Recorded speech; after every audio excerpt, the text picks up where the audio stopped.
Good morning. Good morning. Hi, Eugenio, Jolene. Oh, good morning, Janelle. Nice to see you. Welcome, welcome.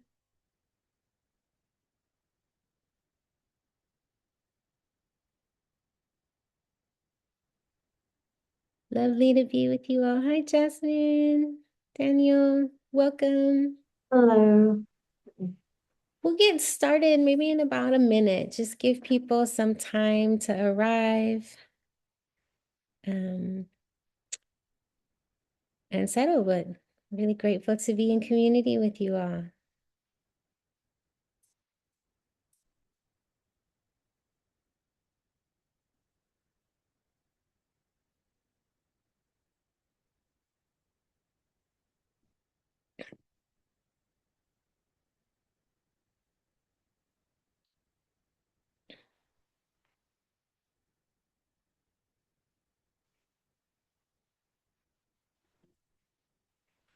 Good morning. Thank you for joining. I imagine many of you are coming from other meetings and have already had a full day.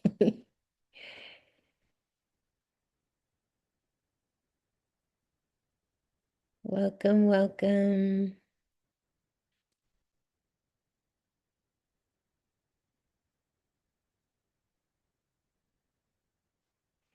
It's 10:02, just giving folks a moment to arrive. We'll get started in a few seconds.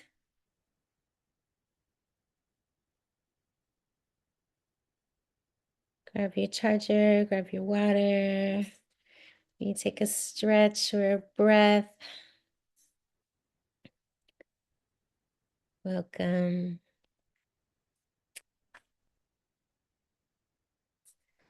All right, I think we will get started. It's lovely to be with you all this morning. Thank you so much for making this space and the time. This community of practice, Partnering for Promise, is really hoped to be a generative space for you all to focus on the conditions, factors, qualities, and resources that make for meaningful collaboration in our programming for At Promise Young People.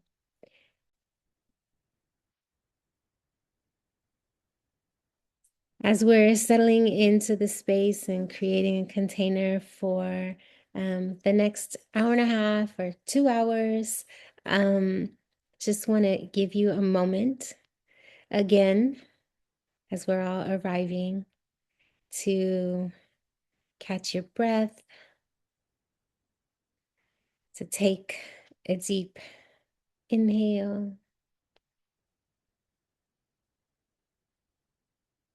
grab water, whatever you might need to feel settled, to feel present, to feel open for our time together this morning. We'll spend the few first slides really creating the container for our time together. And so you do have a moment to tend to whatever it is you need that might be unfinished so that you can feel and be present for our time together.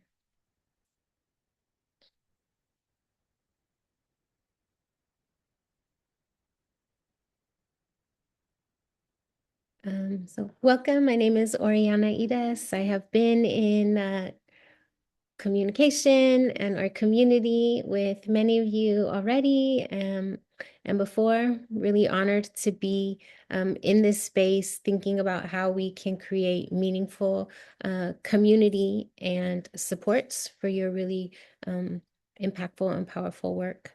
I'm a TA specialist with the Center for Applied Research Solutions. And also just want to very briefly share, I have about 25 years working in public schools in various capacities, deeply committed to creating spaces for wholeness for our young people.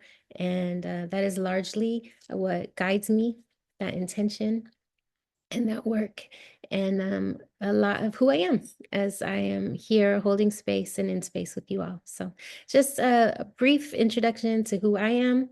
I want to hand it over to Irene Jai to introduce herself, and then we'll have an opportunity to introduce ourselves in just a moment. Thank you, Ariana. My name is Irene Dry. I'm a coordinator at Imperial County Office of Education. I am also a marriage and family therapist. I work alongside Denise Cabanilla, who she's not here with us today, but you will see her in other community practices. And she is a senior director here at Imperial County Office of Education. We are both part of the BHSSA technical coaching team, and we are mainly here to provide you with technical assistance, guidance, coaching, one-on-one mentoring. Even today, the last 30 minutes will be dedicated for those who want to stay alongside and any technical coaching assistance that you need, feel free to stay. And I'll pass it along to Sarah Weber from CBH. Good morning. Thank you, Irene. Thank you all for taking the time to join us. And thank you again to Nikki, Oriana, Denise, and Irene for guiding today's session. My name is Sarah Weber, and I recently rejoined the BHSSA team at the Commission as the grant monitor lead for the BHSSA grants. I'm also joined by Dan, who's part of the BHSSA team on the Commission side.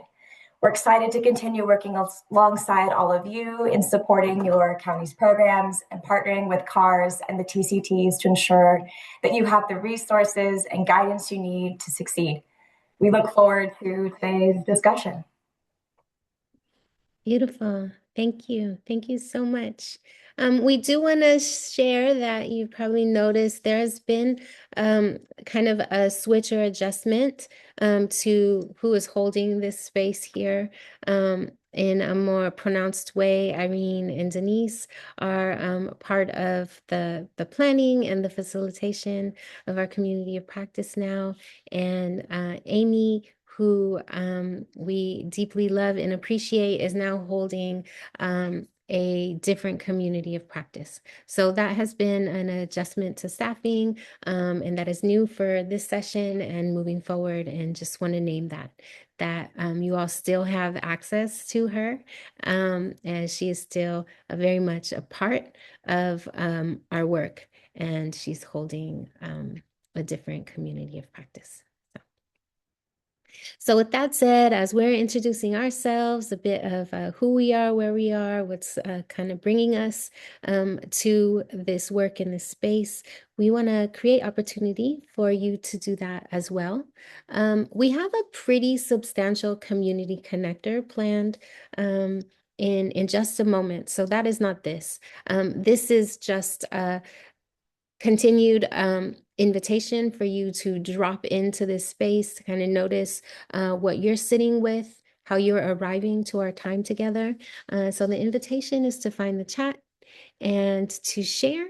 In addition to your name, your pronouns, location, or county, the roles that you play for caring for others.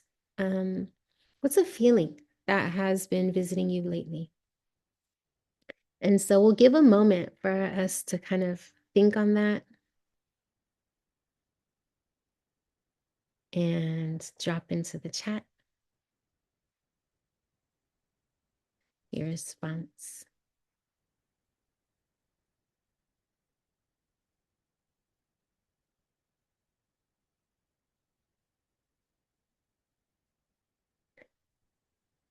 This is not a webinar or a training.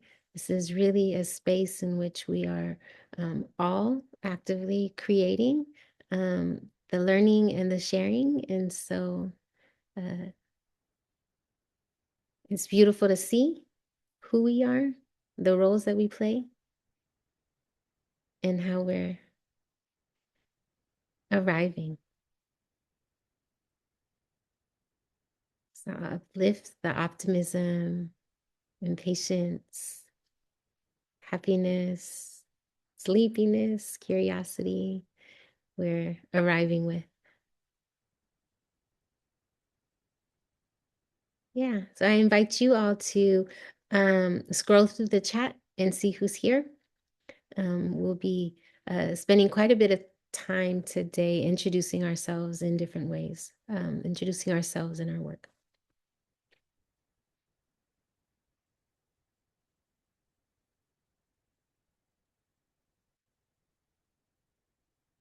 So as you are introducing yourselves and seeing who we're joining the community with, we wanted to bring your attention to this slide here. This is a slide that we've shared already.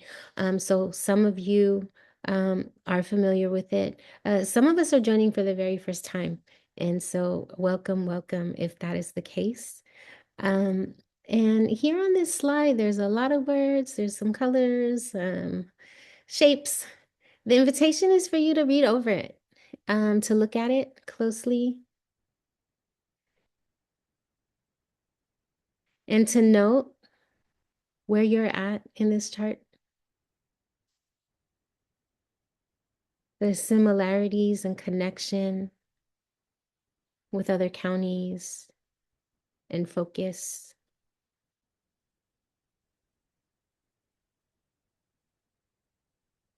The hope is that we are really generating, receiving, contributing guidance towards one another, right, in this space. So together we'll engage in community building activities, the county spotlights, which we're really excited about. We'll share frameworks that are really guiding or anchoring our work, and be in conversation around what helps sustain momentum and engagement in our programs. So as you're looking at this chart and you're noting connections, similarities, to invite you to wonder how you can be of meaningful support to one another with this information here, to your process and your efforts. And as you're looking at this chart and as you're thinking about that and finding yourself and noting other counties, if questions arise, thoughts or feelings, important noticings, the invitation is to definitely share them in the chat.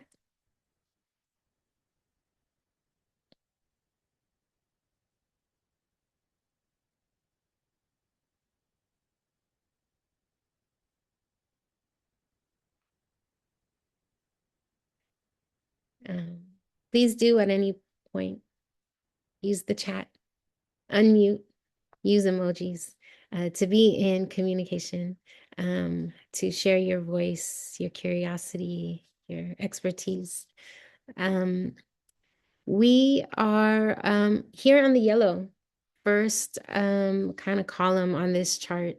Today's session is planned to be a space that really uplifts the ways in which we are or might engage in building responsive and restorative programming. What are the approaches, the values, the resources, the relationships that support us in doing that? And we will be also introducing a purpose to practice protocol that we are excited about unfolding over the next few sessions. So these are the dates for the next two following sessions that have already been shared with you. And want to let you know that more dates are to come this week and in our follow-up email to this session. We will be sharing dates for the remainder of this school year and for dates that are upcoming over the summer and in the fall.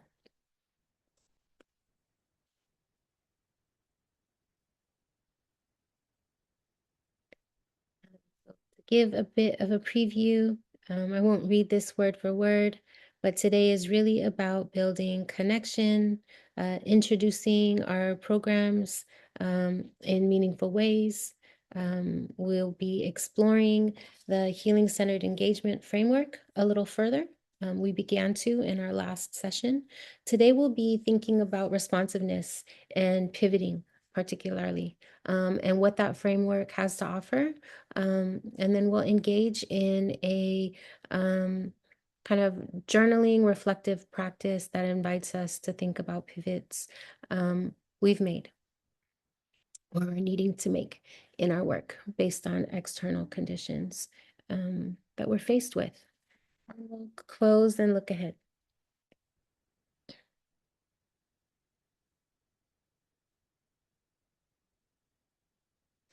All right.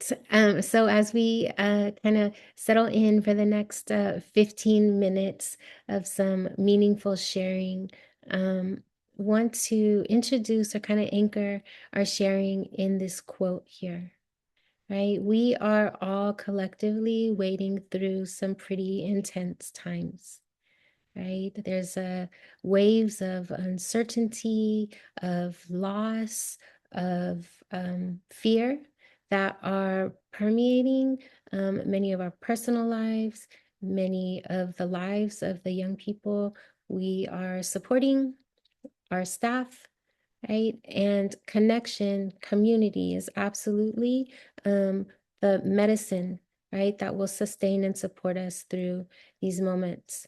And so Adrienne Marie Brown says these words, and just invite you to kind of breathe them in and to notice how they land as I read them out loud, that we need each other.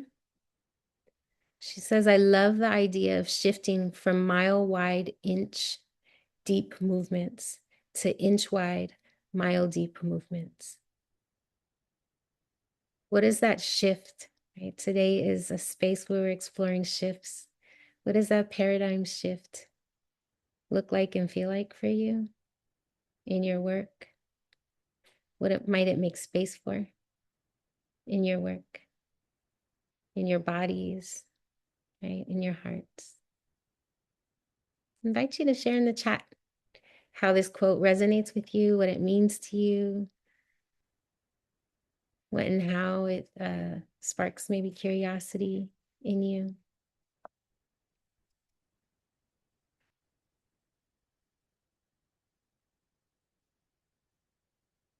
And hand it over to Irene for some further connecting. But looking forward to see your thoughts in the chat. Great. So we're going to move alongside to introductions.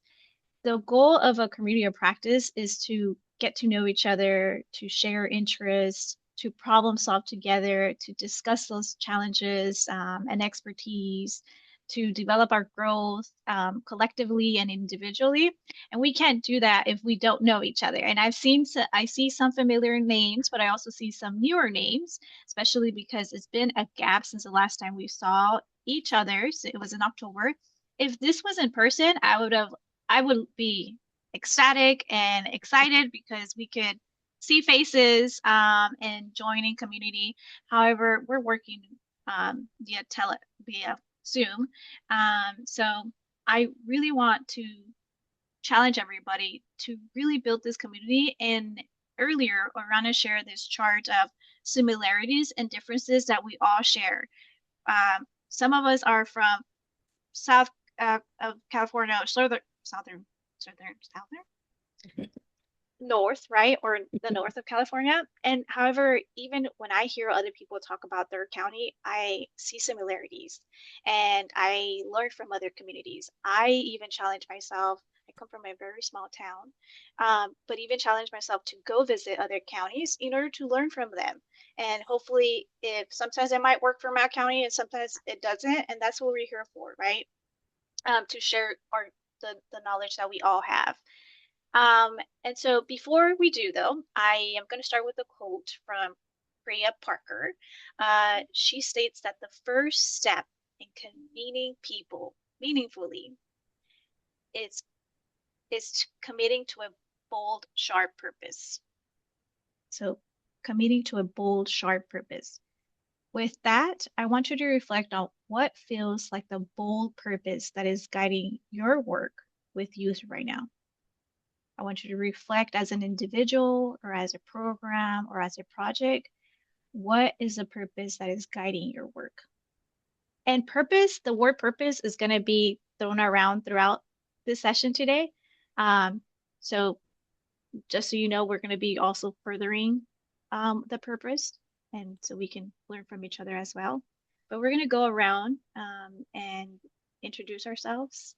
Please unmute yourself, state your role, your county, and any reflection or a response to what feels like the bold purpose that is guiding your work right now. Whoever's ready, feel free to unmute yourself.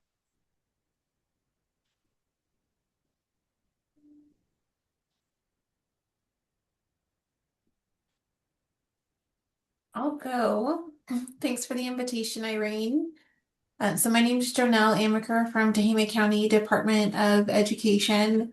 Um, Something that feels really bold with the work that we're doing, particularly in this grant, is we're making asks of community partners in our own organization that we have never done before. And we're trying to engage youth in activities that did not exist before. So every little milestone has extra work and it involves a lot of partnership to make it happen. And so that feels very bold to have other people come into this vision that we have.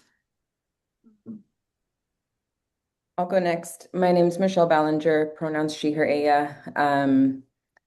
I feel like my purpose has not changed since I was in fourth grade. And that is really just the unwavering values of holding all people in dignity, justice, and liberation. And I think that's continually been tested in many ways in my work in education. So I don't know if that's really answering the question, but yeah, the purpose guiding my work is that connection to community and the true belief that all people deserve justice, dignity, liberation, and love. I can go next. Good morning, everybody. Erika Hernandez. I am the program lead for the foster ed and students in transition programs. And I think that what comes to mind for me is that in our county, there's been a lot of work and conversation about building natural supports for students. So through this grant, I feel that we are expanding on that, serving new student populations and also building new partnerships to be able to create more natural supports for the students that we serve.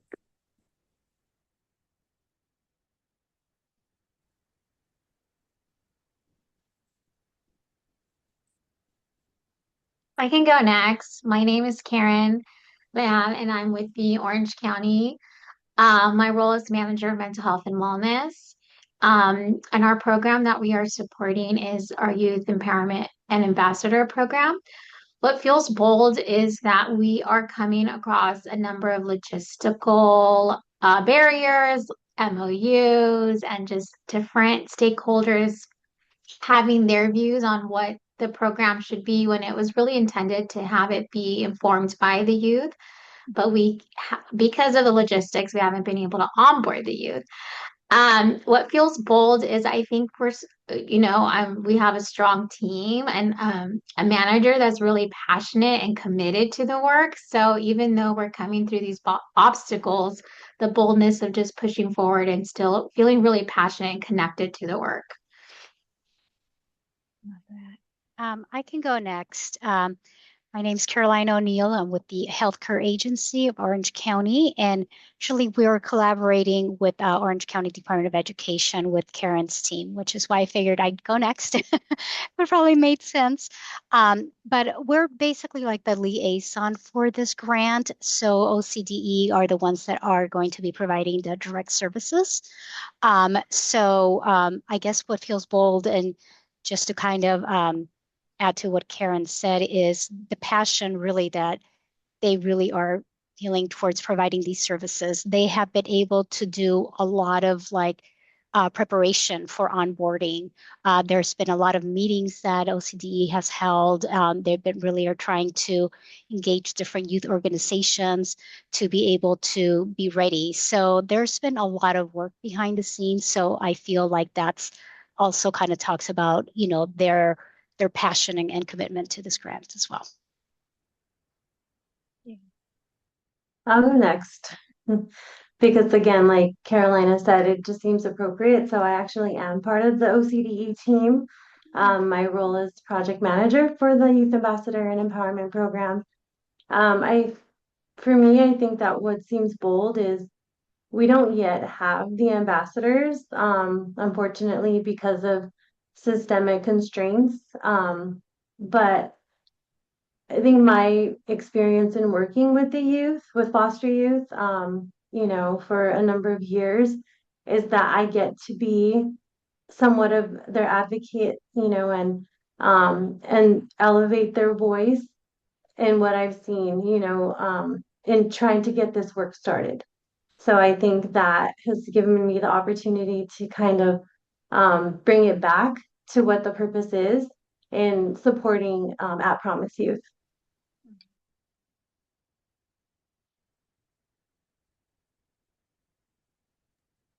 I can go. I'm Janice Edwards. I'm a program specialist with Alameda County Health. I work for Healthy Schools and Communities, and in collaboration with Alameda County Behavioral Health and our partner, Alameda County Office of Education, there's a lot of us in the mix. And this funding is allowing ACOE, Alameda County Office of Education, to strengthen and build out more services for students who are foster youth, and it's allowed them to strengthen existing networks and sort of reactivate networks and support students as they graduate from high school and make meaningful career choices. So it's really been a great we all work very collaboratively as it is, but the funding has really brought us together in a new way and provided additional services and supports for students. And it just allows us to continue to build on our boldness and find new ways to do that. Hey everybody, my name is Blair Baldwin, and I'm a board certified behavior analyst with Nevada County Superintendent of Schools, so up in Nevada County. And yeah, I think the bold purpose, I don't know how bold it is, giving permission to people to be kind and kind of forgiving to students that are having a hard time, especially with all this history of kind of being tough on kids that are having a tough time. It's kind of like this moment that I find myself in often of giving educators permission to be kind, and that they find it freeing, and they get excited that they get to do that instead of consequences for problematic behavior. And so that's been kind of the bold standing that I've had recently with a lot of educators, and it's been fun, and I enjoy being able to do that. So. Yeah.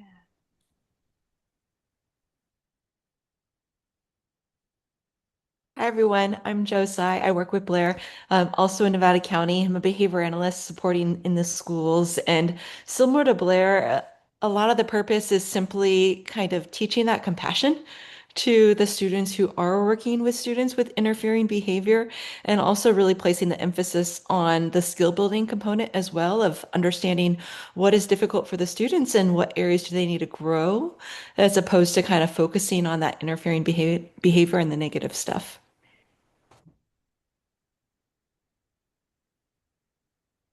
I think we still have a couple more to go. There we go. I'll go since I'm also from Nevada County. Charlie White. I work at Nevada County Behavioral Health, and my role is far more administrative, and I don't work in direct services like Joe and Blair do, but they're an amazing team. And I think the three of us have really kind of taken charge of our grants through BHSSA and have worked to keep it going as long as possible and expand services. And kind of one of our challenges has been more like everyone wants them.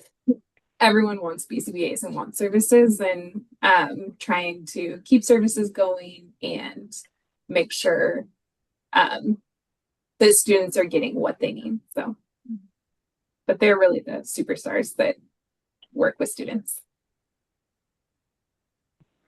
Hi, this is Lori Halverson from Nexus Youth and Family Services in Amador County. And we are working in partnership with Amador County Behavioral Health and Amador County Unified School District. And I think for us, what feels good and bold is that we are really stepping up our efforts to support marginalized students and families in our community, as well as being able to give our school staff some really important tools to help them with social emotional learning in the classroom. And we haven't had that before in an organized way. So that feels like we're moving in the right direction. And we've worked with Amador County School District and behavioral health for years and years. So this is just strengthening the partnership I think we've already had.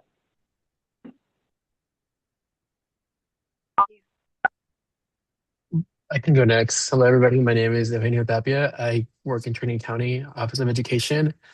And I think for us, what makes us feel our our work bold is we're weaving those social emotional learnings lessons into all our partnerships. Like we're currently working with a summer camp through this grant, and we're able to support other agencies and just expand these mental health services to the youth in Trinity County. Thank you. Hi, my name's Stephanie Hess. I'm with Amador County Office of Education. I'm the Health and Wellness Coordinator here, and we work very closely with Lori, who just spoke previously. Her programs are in our schools, and we have kind of a tri-partnership with our behavioral health department, our CBO, which is Nexus, and the County Office of Ed to, like Lori said, really strengthen those relationships by bringing those services in a more structured way to our students, staff, and families. And I think our bold purpose in that is moving forward, no matter how hard it gets. Our sites are all uniquely positioned. Our staff are all, every school has its own school climate and school culture, and just continuing the work, no matter the barriers we face, because we know that's what's best for our kids. Yes. I'm happy to share, piggyback what both Lori and Stephanie said. My name is Amanda Abel. I'm the Director of School and Community Integration at Amador County Office of Ed. And just to not duplicate everything they said, because that is exactly what we're doing, I think an additional bold element of our purpose right now is helping our staff, students, families, and the greater community understand not only the importance of this work, but just to kind of break down some of the stigma and like generational barriers that we've seen. And then also just the means of communicating out this new work and what possibilities await as a result of our partnership under this grant. So thank you for the opportunity to share. Thank you. And I think that's everyone, unless I'm missing, but I went around and that was everyone. Thank you so much for actually also showing your faces. I really appreciate seeing a face with a name. And I heard a lot of the importance of and strengthening our partnerships with not only other agencies, but with also our students. And it was a lot of having a passion for being an advocate for them, because at the end of the day, that's that's our main that's our main purpose, right? Our students, that's what we're here for. Even if we're an administrative side or we're giving directed ed services, we are an advocate for them. And it's also being able to navigate those partnerships that we have with them, or that collaboration with having with their students, but also those agencies, those stakeholders, following those protocols, those practices. So thank you so much for unmuting yourself and sharing more about your county. And I'll pass it along to Ariana. I was taking notes as I was listening and dropped in the chat. I think what everyone shared, and I'm just feeling the deep gratitude and awe. I think this moment right now really does require us to stay rooted in this powerful work in our commitments, and together I think we can continue to find what it is that we need to do that. And so just deep gratitude, and it's powerful to hear and see it all in this way.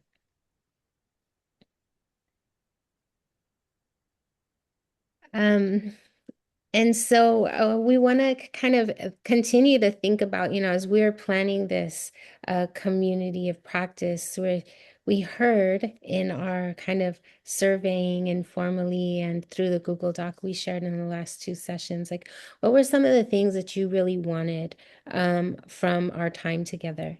And to be in conversation and learning about one another's work was a huge part of what we read throughout your feedback.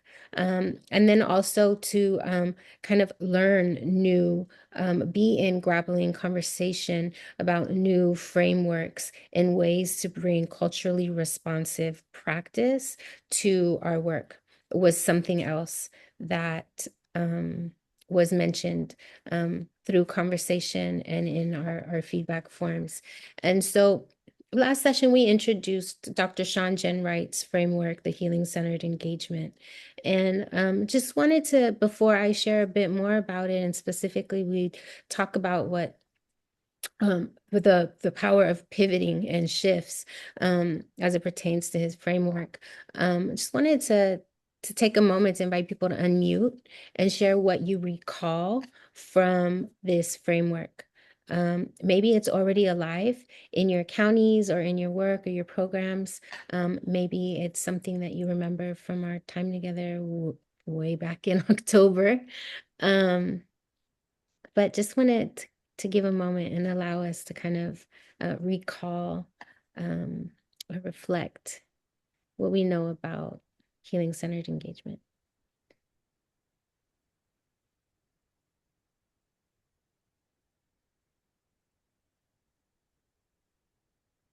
And maybe we don't remember anything, which is also cool. So maybe an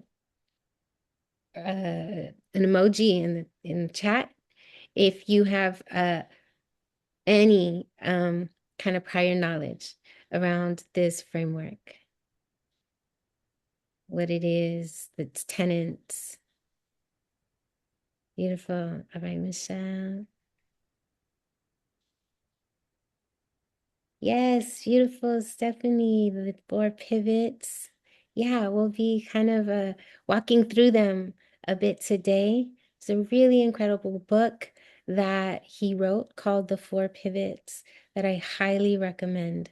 I cannot recommend it enough. It has put in tangible, like digestible practice, things that we can all do to strengthen and sustain our abilities in this work. And so there's a lot of talk in the 4 pivots around it's foundational to it is this need to shift. And when we think about creating change in school systems, especially, that can feel really daunting, incredibly overwhelming, and many of us get, I learned this term yesterday, in the state of functional freeze, right? Where we're just kind of able to operate in the default cultural norms and expectations rather than be in a space of creativity and meaningful collaboration. And it is not our fault. It's really like when you're operating in a crisis, right? And overwhelmed when you're carrying so many different balls or wearing so many different hats. It's kind of, we can only maintain. And what he invites is this incredible idea of a pivot rather than full transformation. And he says that if we just shift a little to the left and walk 4 steps ahead, we're going in a completely different direction, right? And that visual and that possibility is really powerful to me. One of the shifts that he calls us to think about, and it's really a shift in values and in paradigm, is moving our curiosity from what has happened to you, right? And many of us are trained in that way through trauma-informed practices. And in his work is not a plea to move away from trauma-informed practices, but really to add on. And this shift or this pivot from what happened to you, which is a focus on the problem, which is a focus on the individual, to what is right with you from a place of possibility and promise. And I think this is particularly important when we're thinking about at promise youth. One of the tensions that Amy and I talked about with at promise youth, that framing is that there's a potential down the line, and it doesn't always acknowledge that incredible strength and potential that exists in this immediate moment, right? At promise is something in the future. And so this is one of the shifts that he calls us to explore, and how those exposed to trauma can be agents of change in their own well-being. And that was so clearly already expressed by you all in your sharing of your bold purpose, that you know and feel this and are finding ways to integrate this into your work. And so we want to share this kind of chart with you. And the invitation is to look over these 3 columns and to think about where it is you see. Maybe you're thinking about it for yourself personally and the way you're engaging in work. You're thinking about it in regards to your team, to your agency, to the schools and the communities that you are supporting and working in partnership with. Many of us, by default, are existing within trauma organized teams, agencies, institutions, right? By default. And the invitation with healing-centered engagement is that we find the space, the resources, the relationships to be in reflective, collaborative learning and sharing, and that we are committed to being lifelong learners in our practice, that we make meaning of what is happening. And as we're going to be introducing healing-centered engagement, there's I think some pretty powerful tools that invite us into healing organized culture and way of being. So as you're looking at these 3 columns, where do you see yourselves? Invitation to unmute. Where do you see the communities you're working in partnership with? What do these words like mean, look like, feel like, sound like in your work right now? Can unmute.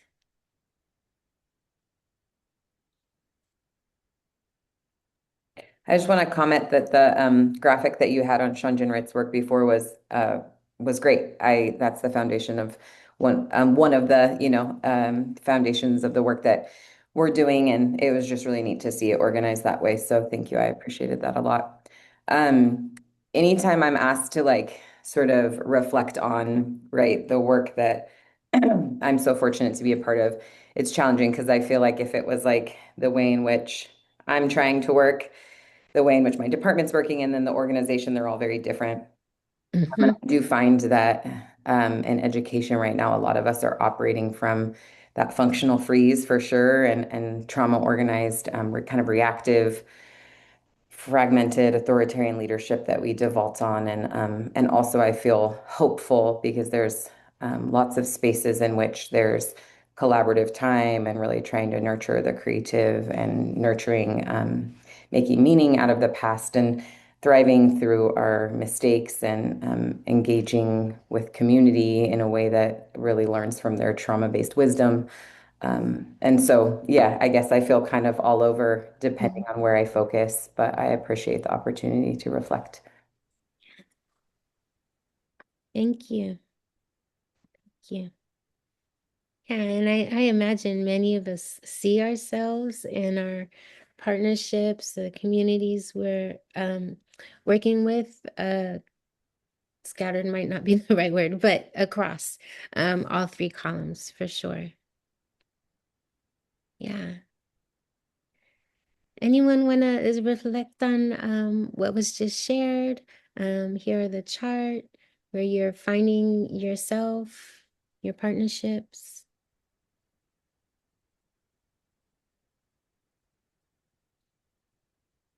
curiosity this brings up in you? Yeah, I definitely align with what you were saying just a moment ago of it kind of goes depends on where I'm going, Hmm. and as someone who works with the Office of Ed, I'm visiting a lot of different districts and a lot of different sites, whether I'm at the alt ed site or whether I'm over at a preschool, each organization, everybody's kind of at different spots on their growth within this area. And for me, it's oftentimes I'm kind of switching what stance I'm in, whether I'm kind of educating people about just getting them trauma organized a little bit or moving toward that trauma informed piece, or whether I'm kind of arriving at a site that's got that healing organization and it's a little bit of a different, coaching and reflection that I'm guiding perhaps with that team. And so I see a little bit of everything, keeps me on my toes and switches it up depending upon where I get to go, which is kind of nice. Hmm.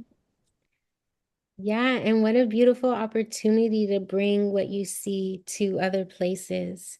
When I worked at schools, at a specific school site, it's all consuming. You eat, breathe, sleep that place, you dream it. It's like, it's really hard to think of a reality outside of that space. And for you to have the opportunity to see what is working and what is possible in other spaces and to be able to like kind of cross-pollinate is really powerful. Thank you for sharing that, Claire. One more person. I'll add a little bit because I think what others are saying really resonates in terms of like some days when it's a particularly rough day, people might be more in a trauma organized space, very reactive. And then, always wanting to move toward healing organizations. And because healthy schools and communities sit sort of in like a nexus, I guess, of like locking relationships. We have some of our staff are out and they're school based or site based, and some of our staff are working kind of at the systems level. So my colleagues have a lot of insights into all different aspects of the work. And just it's not necessarily related to this particular grant, but we have a capacity building team that sort of created a coach salting training program for our own staff, which means that when we're in a lot of these spaces, which can be kind of dense because people are in a lot of fear, not just students that are being served, but also staff that are being impacted by funding cuts and being under-resourced and working in silos. So there's a way in which our staff try to go into the districts and work with staff, and to some degree we don't do as much direct service, but just to sort of sit there in a holding and listening space, just to kind of create that reflective and collaborative environment, create that space where people can start to engage like other parts of their brain versus kind of like, the survival parts of the brain where you're just trying to gut it out and get through. So I think there's a way in which like that relationship building, just sharing space, having a sense of openness, and just, realizing that a lot of this is long term and it's work that's done over long timelines, and today might be a little rough, but we're all trying to get there wherever there is together. So I really appreciate this graphic. It's just a nice way to kind of reflect on the totality of it and where we might be in a process. Yeah, thank you. Thank you. I wonder about, what are the conditions that support reflectiveness? Like you were mentioning, from our conditioned response, if we're in a state of fight, flight, freeze, or fawn, reflection really isn't possible. We're in states of rumination, right? And anticipation, or we're stuck in the past. And so, what are the ways of being? What are the relationships and resources that our partners, that our, staff need to really drop into a space of reflection and their integration and meaning making and creativity? In our ability to kind of respond to all that is coming at us is possible, right? And so what cultural shifts, what ways of being must we kind of go harder on or begin to introduce or stop doing, right? To create a space for our bodies and our minds to be in reflection in trusting collaborative relationships, right? For really good reason. There's a lot of mistrust in school spaces. And so, yeah, thank you. We're gonna kind of layer on just a bit. Stephanie shared in the chat the 4 pivots, and please do join me in kind of speaking to what these pivots are, and then we'll move into our spotlights and hear from 2 of our counties in the powerful work they're doing, what they're grappling with. But he invites these 4 pivots, right? And he says in a pivot, there's acknowledgement of the collective harm, right? And in injury. And there's also this leaning into the future and opens up new possibilities. So it's not disregarding. Something that is very important in healing-centered engagement is being mindful of the context in which we're doing our work in, and the sociopolitical climate that is influencing our suffering, that is making young people promise, right? And not just young people. And so context is really important, and tending to the provider is really important. And so these pivots are from awareness, connection, vision, and presence. And the first one, awareness, is this acknowledgement that often, and this is largely due to what happens to our brains and our bodies when we're experiencing trauma, right? When we're in crisis. And schools are incredible sites of crisis and trauma. Is that we focus externally to what the problem is, anticipating what the problem is, trying to understand the problem externally. And what he invites us to do is turn the mirror towards ourselves, and to spend significant time individually and in relationship, thinking about, reflecting, learning, healing from the trauma and the harm that we've experienced or are experiencing as people in this world, right? And so it's unpacking our own bias. It is building our strength and skills.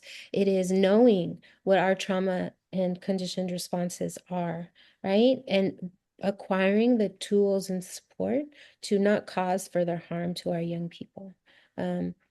We all have really beautiful, powerful intention, but without the awareness and skill, the intention doesn't always manifest as that, right? It can cause harm. The next one, connection, is moving from transactional connection. And again, we're moving so fast, we're doing so much, many of us site to site, right?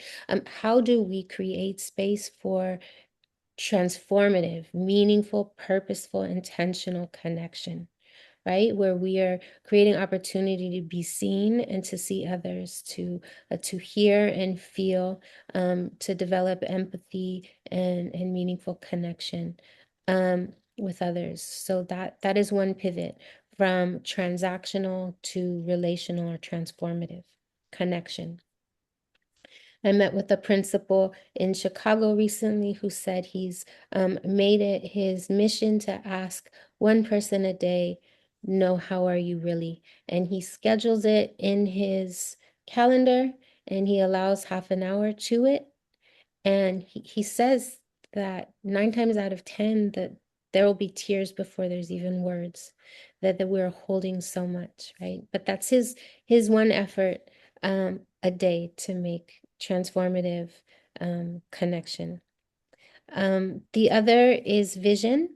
He says, Sean Jenwright, Dr. Sean Jenwright, is that often, again, we're focused on scarcity, deficit, the problem in young people. He invites us to shift to possibility and potential. And so, again, thinking about what are the conditions in our bodies, right? To even see potential versus harm or fear. And then the next is present. He invites us to move from from hustle to flow. And I think for a lot of us, so I speak for myself, is that this one is kind of foundational, that all of the other ones become more possible when I've found flow over hustle. I cannot be in a space of awareness, connection, or potential if I'm moving too fast or just reacting. So how do these shifts sound and feel to you? What are the curiosities you have? Where do you see them already emerging or finding their place in your work and your partnerships? We have a few questions we were hoping we could be in conversation about regarding these shifts. And I'm just gonna share the questions now, and I invite you to kind of hold on to them. And after our spotlights, we will pick the conversation up for a bit of a journaling activity and a full group conversation. So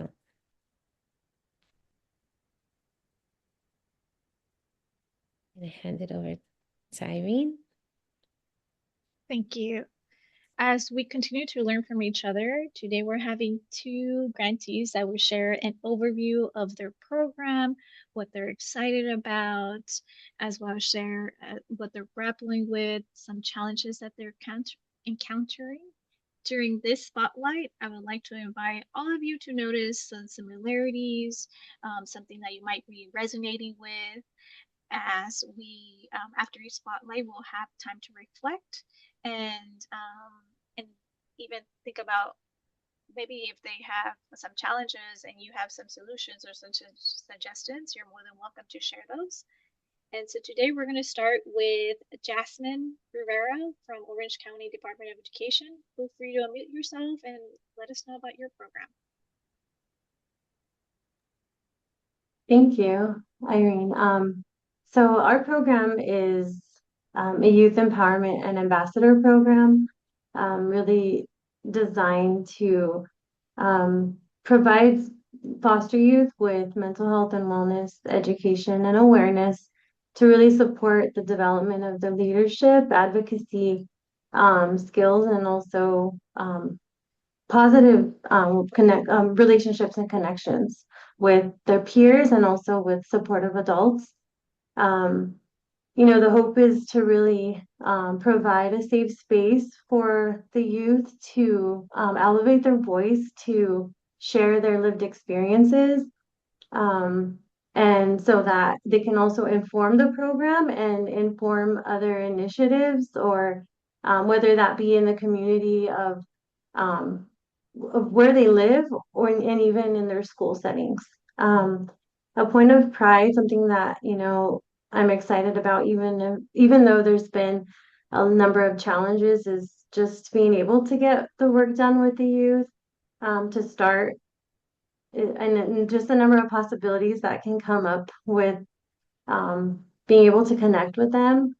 I think in theory, there's a lot of ideas, even with the grant, that's just so robust in the number of the types of supports we want to provide. But at the end of the day, the fact that it would be youth driven, is the hope that they can really take ownership of the program and call themselves ambassadors, and be comfortable with just carrying out that work to support their peers who are also at Promise.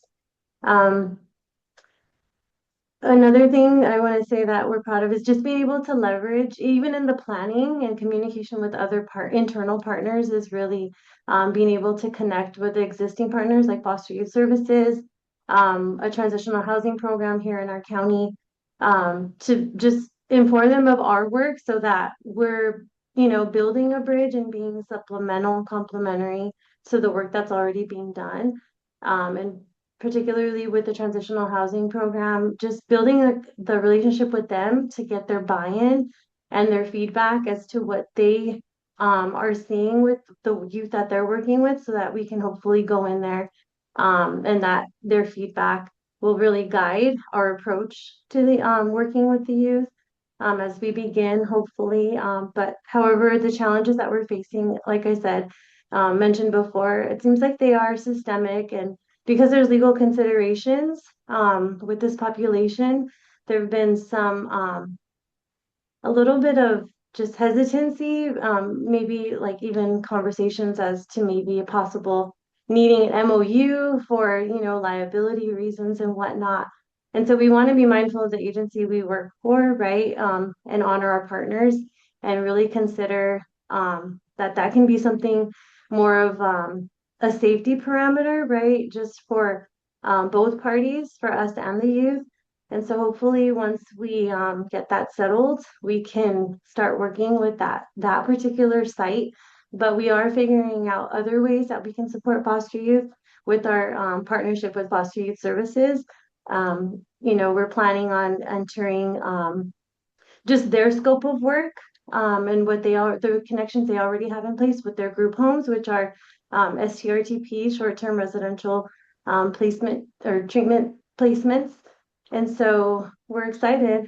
Again, I know sometimes we can look at it either, well, this is just another barrier, but at the same time, it allows us to be innovative and also communicate with our collaborators. And I think that makes for better collaboration to help um, our other partners in our organization be not just trauma informed, right? But kind of guiding them to become like healing minded and that a program like this is needed. Yes, thank you so much, Jasmine. I'm hearing you say that you're encountering some challenges, but your vision and mission and just passion and excitement for this ambassador program highlights and what provides probably even that encouragement of continuing to advocate and work in partnership with other agencies and finding ways to work with, okay, let's create, if there's hesitation, what's going to uh, give us still fulfill fulfill our purpose, right? And also work with their hesitation of maybe even providing an MOU or honoring your program and theirs. Anybody that wants to share of what resonated with you, what felt familiar, or even some encouraging words for Jasmine.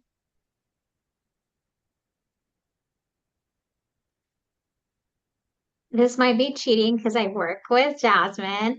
But I think just reflecting on the pivots, which I appreciated, right? The vision that we're really, Jasmine has taken a lot of time to really outline. And even like there's a component of mental health and wellness. It is a very robust program, and there's a lot of things, a lot of high level things that are really wanting to be accomplished. And so, even just taking the time, like, what does that mean when we talk about wellness? It means so many different things.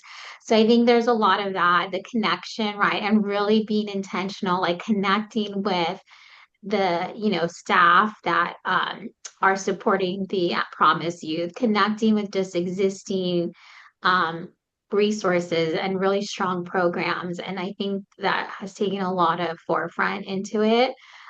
So I really appreciate, like Jasmine is dedicated and doing so much, and she is on the right track and pushing through these obstacles, but really switching them and, working through, potential opportunities as well. Yeah. I like how you said that, like these are obstacles, but looking at other opportunities, right? Because sometimes we can get stuck of, oh, they're providing all these protocols or all these challenges and requirements, and sometimes we can get stuck in that and not move forward with being intentional in our connections and building our partnerships in order to further our purpose. Jasmine, I appreciate your vulnerability and being willing to share where you guys are at and all of the nuances that you are managing. So if it's any encouragement, if it were easy, it would already be done and it wouldn't require a team and special grant funding to make it happen. So every conversation that you're having, every obstacle that you are overcoming, you are that much closer to making it a really seamless program, and it's going to build into something that is just um, so solidified in your area, they're going to feel like they've always had it and they won't know every single thing that you've had to do to bring it to life. But just stay in the work, and you've got a community of people here that are also experiencing similar things, and willing to be a shoulder to cry on, and also to celebrate with you when you overcome those. Thank you. That was beautifully said. I can't wait to hear even the student spotlights of hearing those stories of the great work that you are doing with your team, and hearing the impact that it will have on on our youth, right? And hearing their story. Even from 2 years from now or 5 years from now, sometimes we don't notice we don't notice that all these steps, right, took us forward into helping our youth. Um, Thank you for sharing, Jasmine. And now we're going to move forward. Yes, hearts.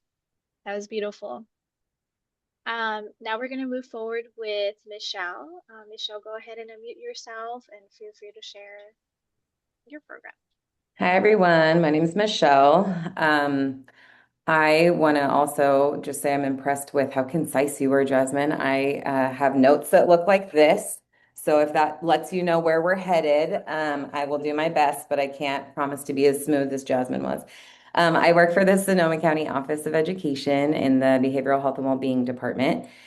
And I'm a therapist and school counselor by trade, and I'm a program coordinator here. So I'm really heading up kind of our overall pipeline into the mental health field and capacity and the peer support element of that. It's so exciting to me. I'm actually going to set a timer because I could talk about it forever. I just really love being with young people and seeing their resilience and their strengths and their ideas and their creativity. It offers me so much hope. So, what we are doing is just creating spaces in really different ways for about 6 different sites right now for young people in secondary schools or who are um, 12 to 24 and unfortunately incarcerated. Those are kind of all the sites that we're at. Um, to just decide like how they want to spend their time talking about wellness, how they want to build their own wellness, what they want to learn about, what wellness means to them, and then picking a project on how they can give back to their community's wellness and uplift that. So it looks different at every site. We're in the juvenile hall, we're in a continuation school, we're in 3 comprehensive high schools and 1 junior high school. We have 2 classes, which is great, and that's the goal. But we also have 4 groups where the FTE and time for making them actual classes was not yet available, but we're going to keep trying. All of this stems from something we did last year called student-led justice, which was really grounded in restorative practices where young people came together and built community and problem-solving circles, and then went out into other classes and then led those circles. And so that's still the root of what we do. We start with circles. We have circle time every week. The young people get to lead the circles. They get to decide what the topics are, the prompts are, and they're really leading that.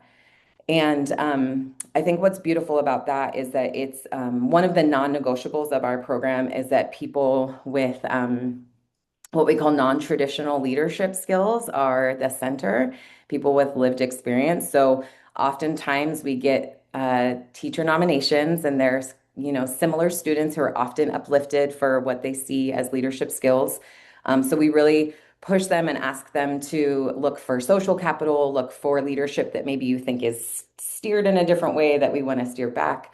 We want folks who have had their own mental health challenges, who have been incarcerated, who've been caught up in school discipline, all those things, right? That they really are the ones that we want to uplift. They have the wisdom from their experiences that we want to bring. And that's been really hard. So what we've moved away from is actually like staff nominations, and we've built student nominations. Like they nominate each other and themselves because they actually just are more open that way. And then we always invite the staff feedback and nominations as well, but we really heavily weigh our choices on what the students think. about themselves and each other. And I would say about 50% of our students now that the programs are going are self-nominated. They want to be a part of the work. So that's been really exciting. So they get to then decide in circle like what topics they want to learn about. So they've certain groups have wanted to learn about listening and communication skills, relationship skills, their nervous systems, neurotransmitters, mental health foundations. Something that we invite into all of our circles is how to interrupt racism and discrimination. But we do that after just culture building, right? Where people get to bring in their own identities and their stories. And we do a lot of that through art expression. And so we color, we make mandalas, we just, yeah, we make things out of clay. We just do different things while we're talking. We drink tea. We talk about the different, we bring people's family practices in. So someone's abuela came in and talked to us just about some of the healing traditions and herbs, and we made like an oregano tea. And that was really cool to learn about.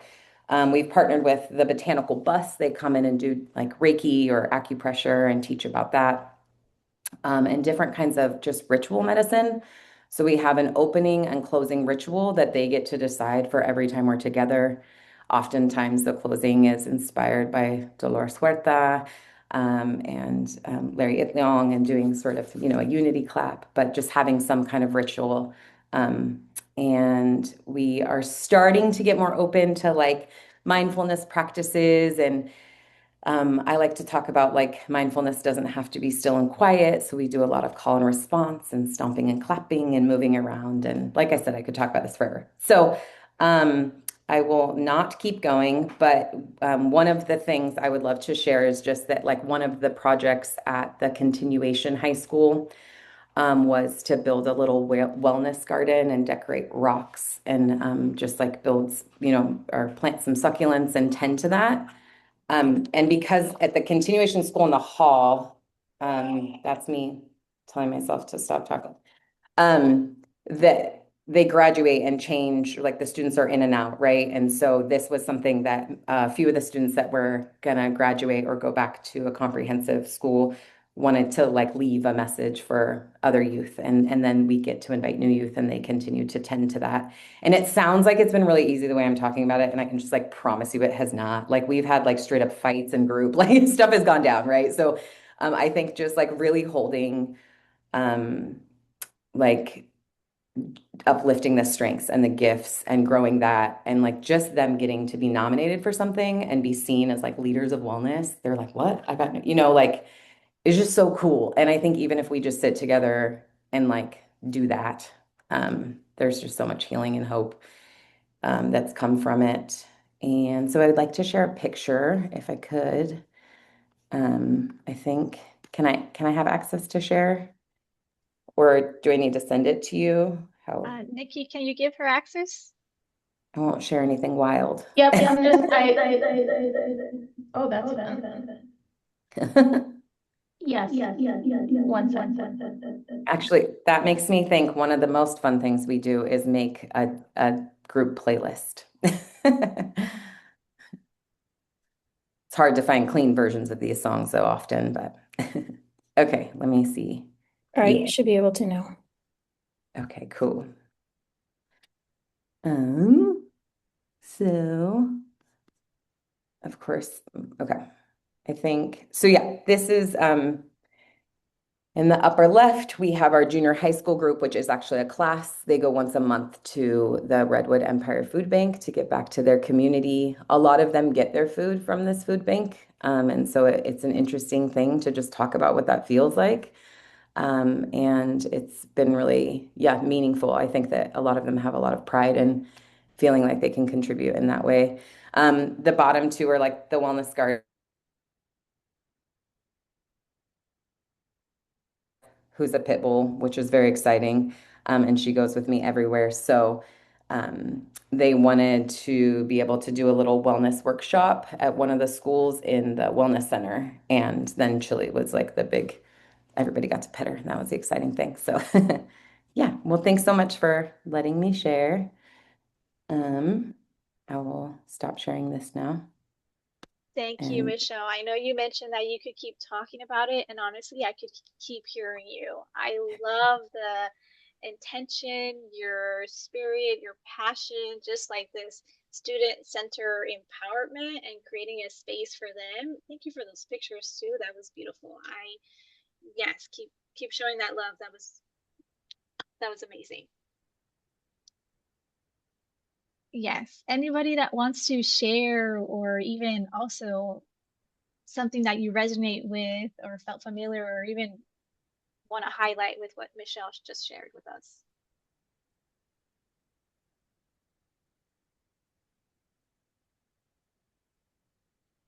We're still very in awe. I think that's what it is. I didn't talk about all the hard things, so there are those two. I don't want to make it like, and also this was built on something we've been working on. This is really our our third year of this. So if that just gives some context, it's been building and getting schools right now to say like yes to anything is challenging. And one of the things that I know will be hard is right now, one of us is at the schools doing this side by side. And it's really hard, even though we're doing it as a training year for the person that's going to hold it. Um, we had 4 schools last year and only one has continued this year without us being there holding it. So, there's lots of like sustainability time. I don't know how y'all districts are doing, but they're like cutting mental health across the board over here in Sonoma County. Um, you know, they're looking at like $25 million in debt at most district. Like it's wild. So I don't want to make it sound easy, but I do think that those 4 pivots, right? Like just even if a piece of this stays in the schools, that part and the circles, those kinds of things, I think it'll make a difference. So Yes. No, thank you for highlighting the beautiful things that you are doing at your community and what your community is doing for the students. You're saying something super important. We can focus on the challenges. We can focus on what we're holding and all these cuts because I don't I've heard it across counties that there's a lot of funding cuts, there's a lot of challenges even with that. And you sharing honestly those pictures reminds us of okay, we're still going to move through this. We're still going to overcome the challenges. We are advocates for our students and at the end of the day that's why we're here. That's why we're all here and that's what we want to empower and uplift. So thank you for that. For those who want to share also, if you want to be a pure spotlight in one of our coming community practices, I invite you to share. It's just about 5 to 7 minutes, as we just did right now. Jasmine and Michelle just did a beautiful job of sharing their program. We're going to share a link. Feel free to sign up for the next time for next community practice.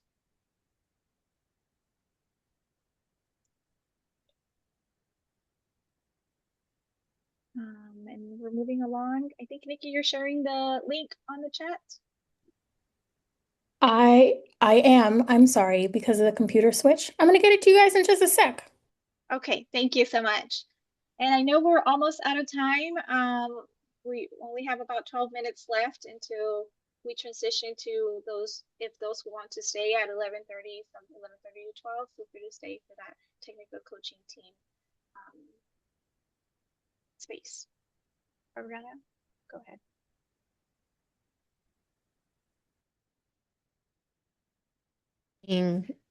The link to sign up to be a peer spotlight. What is it? Participant or offer. There's a Google Doc in the chat for you.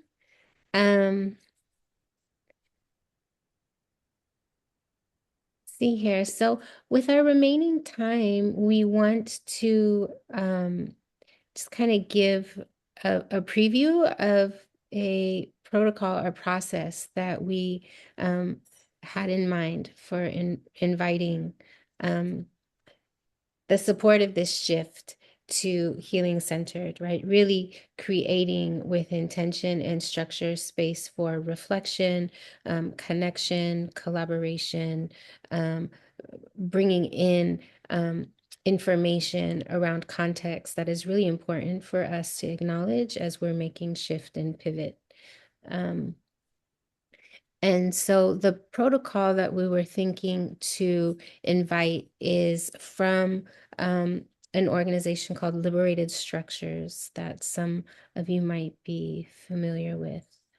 And it's called From Purpose to Practice. And we were going to invite in a bit of reflection around purpose and thinking about how our pivots can oftentimes really help us kind of feel into our purpose, and or how our purpose really sustains us in responding to the pivot, right? Like there's this symbiotic relationship between both. And so we don't want to go through this slide in detail, but you will have access to this deck. And if it helps you to kind of preview ahead where we're going, there are these 5 kind of steps that we will be exploring together and through the course of our community of practice. So we want to spend just about 5 minutes with some reflection and conversation around our reflection. The hope is that in the next minute or so, you can identify. So this will be kind of a journaling practice that will give you a few minutes, like 2 minutes, 2 or 3 minutes to drop into, and then be in conversation about. And so want you to, if you can in the next few moments, map a pivot that you've had to make as a project. And some of us have already talked about it, have already highlighted or been in sharing about pivots we've needed to make in response to the context of the world and funding landscapes. And but you'll identify one pivot or responsiveness moment in your project's timeline, thinking about planning, launching, implementation, or ways you've had to scale. And if you can write about it, you can draw about it. It can be symbols, it can be a diagram, but you'll spend a moment kind of articulating your pivot on paper, or in your head if that feels more accessible. And we'll spend some time, really just a minute or so, thinking about what that moment, that pivot is telling us about our team, our resources, the need, where we are shored up, and maybe what it is we need to find or create to respond to the moment. And so I'm going to stop talking. I'm going to give us 2 minutes. If you do have questions about the prompt, you can ask it in the chat. This is 2 quiet moments for reflection, for jotting down.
Let me take 30 more seconds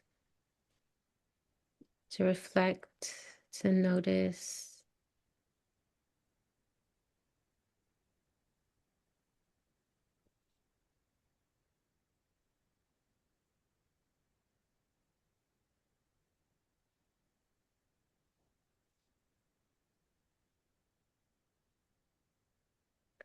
Let me put a pause on our reflection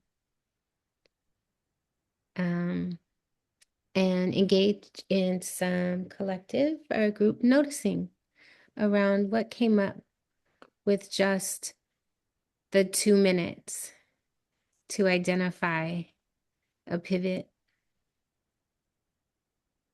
You can drop in the chat maybe the specific or actual pivot. And or any reflection that's surfacing for you around purpose, values, and strengths you hold as a team.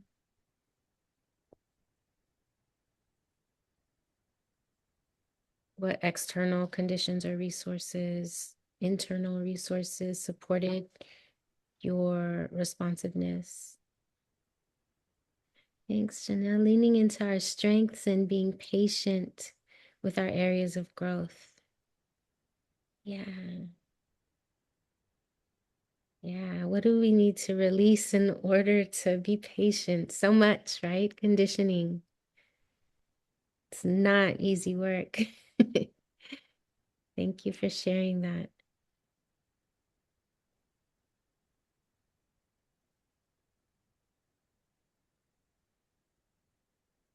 This is just one brief practice that supports reflection, affirmation, that helps us kind of take stock in real time. We can engage in this practice on our own as teams. We can give it much more time for sure, but even in just a few moments, it can help us kind of reorient to what is and what's needed. So we wanted to introduce this practice as we are kind of spending time thinking about shifts and pivots in our purpose.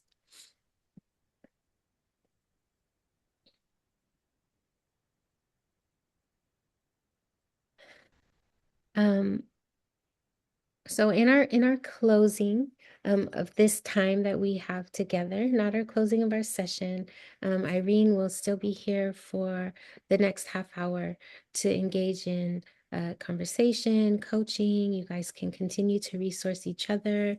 You can continue to uplift what came up in that short reflection practice.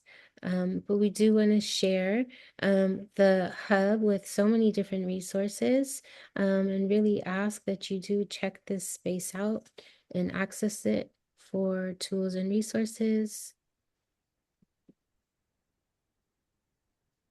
So we're moving into the next section of our time together. What's one insight that you're leaving with or a small practice you want to carry forward? You can hold that for yourself and or you can drop it in the chat. It's so beautiful to see.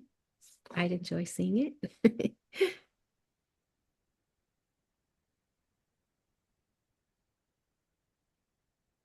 Want to remind us of the invitation. It's so powerful to hear from you all around what you're doing.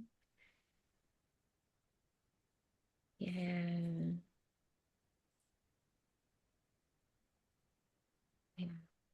We have this brief survey really does support us in thinking about how we use this time. So we ask that you complete the survey, give us your honest, constructive feedback around your experience and what you received from this time.